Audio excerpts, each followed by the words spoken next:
Voice கேட்குறீங்க? இல்லை sir, இதுக்கு முன்னாடி ஓட்டு போட்டிருக்கீங்களா போடலையா அப்படின்றதுக்காக தான் வயசு கேட்குறேன். போட்டிருக்கேங்க. ஓகே, வயசு சொல்ல விருப்பம் விருப்பம் இருக்குங்களா இல்லையா சார்? இல்லை இருக்குதுங்க. அதாவது நீங்கள் உங்களை ஃபஸ்ட்டு அறிமுகப்படுத்திங்க. நீங்கள் யார் ஃபஸ்ட்டு? அதுதான் சார், நான் வந்து political science college student sir. அரசியலை பற்றி தான் படிக்கிறேன். ஸோ சரி. அரசியல் சம்பந்தம் ஒரு ப்ராஜெக்ட் வந்து பண்ணிட்டு இருக்கோம் சார் காலேஜ் மூலிமா. ஸோ அதனால சரி. இந்த மாதிரி கேள்விகள் கேட்குறேன். நீங்கள் எந்த காலேஜ் படிக்கிறீங்க? நான் சென்னையில் மெட்ராஸ் யூனிவர்சிட்டியில் படிக்கிறேன் சார். மெட்ராஸ் யூனிவர்சிட்டியில்? ஆமாம் சார், பொலிட்டிக்கல் சயின்ஸ் படிக்கிறோம். ஆமாம் சார். பொலிட்டிக்கல் சயின்ஸ் நீங்கள் படிக்கிறீங்க? ஆமாம் சார். உங்களுடைய ஊர் எது? சென்னை தான் சார். உங்களுடைய சொந்த ஊரே சென்னை தான்? எல்லாமே சென்னை தான் சார். இங்கே தான் சார் படிக்கிறேன். இங்கே தான் இருக்கேன், இங்கே தான் படிக்கிறேன் சார். சரி, ரைட்டு, ஓகே. அந்த ப்ராஜெக்ட் அந்த கேள்விகள் இருக்குது, அதனால தான் சார் கேட்குறேன். உங்களுக்கு என்ன தெரிஞ்சுக்கலாமா சார்?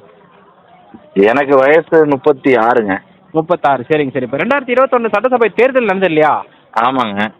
அந்த 2021 தேர்தலப்போ நீங்கள் எந்த கட்சிக்கு வாக்களிச்சிங்க சார்? எந்த கட்சிக்கு ஓட்டு போட்டீங்க சார்?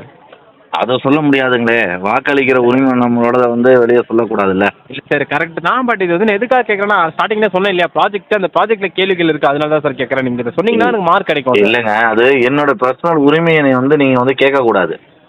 இல்லை கரெக்டு தான் சார். அது அதாவது எந்த ஒரு இதுலேயுமே அப்படி இல்லையேங்க. சரி, ரைட்டு, விடுங்க. அது ஏதோ ஒரு கட்சிக்கு ஓட்டு போட்டிருக்கேன். சரி, ரைட்டு, விட்டுருங்க. அடுத்தது. இல்லை சார், என்ன இந்த கேள்வி சார் நான் மற்றதை கேட்க முடியும், அதுக்காக தான் சார் கேட்குறேன். இல்லைங்க, நான் ஏதோ ஒரு கட்சிக்கு போட்டிருக்கேன். அந்த ஒரு விஷயத்தை மட்டும் விட்டுருங்க. வேற ஏதாச்சும் கேளுங்க. இல்லை சார், ஏன்னா இந்த கேள்வி இருக்குது பார்த்தீங்களா, இது வச்சா நீங்கள் எதுக்காக போட்டீங்க, திருப்பி எதுக்கு இது அப்படி தான் கேட்கணும் அடுத்தது, அதனால தான் சார் கேட்குறேன். அப்படிங்களா? ஆமாம் சார். நோட்டாக்கு போட்டேங்க. நல்லது. அதே மாதிரி 2024 போன வருஷம் மக்களவை தேர்தல் இருந்து பார்த்தீங்களா? ஆமாங்க. அப்போ ஓட்டு போட்டிங்களா? அப்பயுமே அதே தானா சார்? அப்பயும் நோட்டாக்கு தாங்க போட்டேன். Okay sir. இப்போ தமிழக சட்டப்பேரவை தேர்தல் இப்போது நடந்ததில் எந்த கட்சிக்கு ஓட்டு போகலான்னு நீங்கள் நினைக்கிறீங்க? இப்போதைக்கு ஒரு தேர்தல் சும்மா வச்சாங்கன்னா அப்பயும் நோட்டாக்கு தாங்க போடலான்னு இருக்கேன். Okay sir. தமிழகத்தில் இப்போ அடுத்த முதலமைச்சராக யார் வந்தால் நல்லா இருக்கும்னு எதிர்பார்க்குறீங்க சார்? நான் வந்தால் நல்லா இருக்குங்க. சார் இல்லை சார், வந்து நான் ப்ராஜெக்டுக்காக தான் சார் கேட்குறேன். நீங்கள் தைரியமாக ஏதாச்சும் சொல்லலாம் சார். இல்லை, தைரியமாக தாங்க சொல்லிட்டு இருக்கேன். நான் ஏங்க பயப்படணும்? நான் ஏன் பயப்படணும் சொல்லுங்க?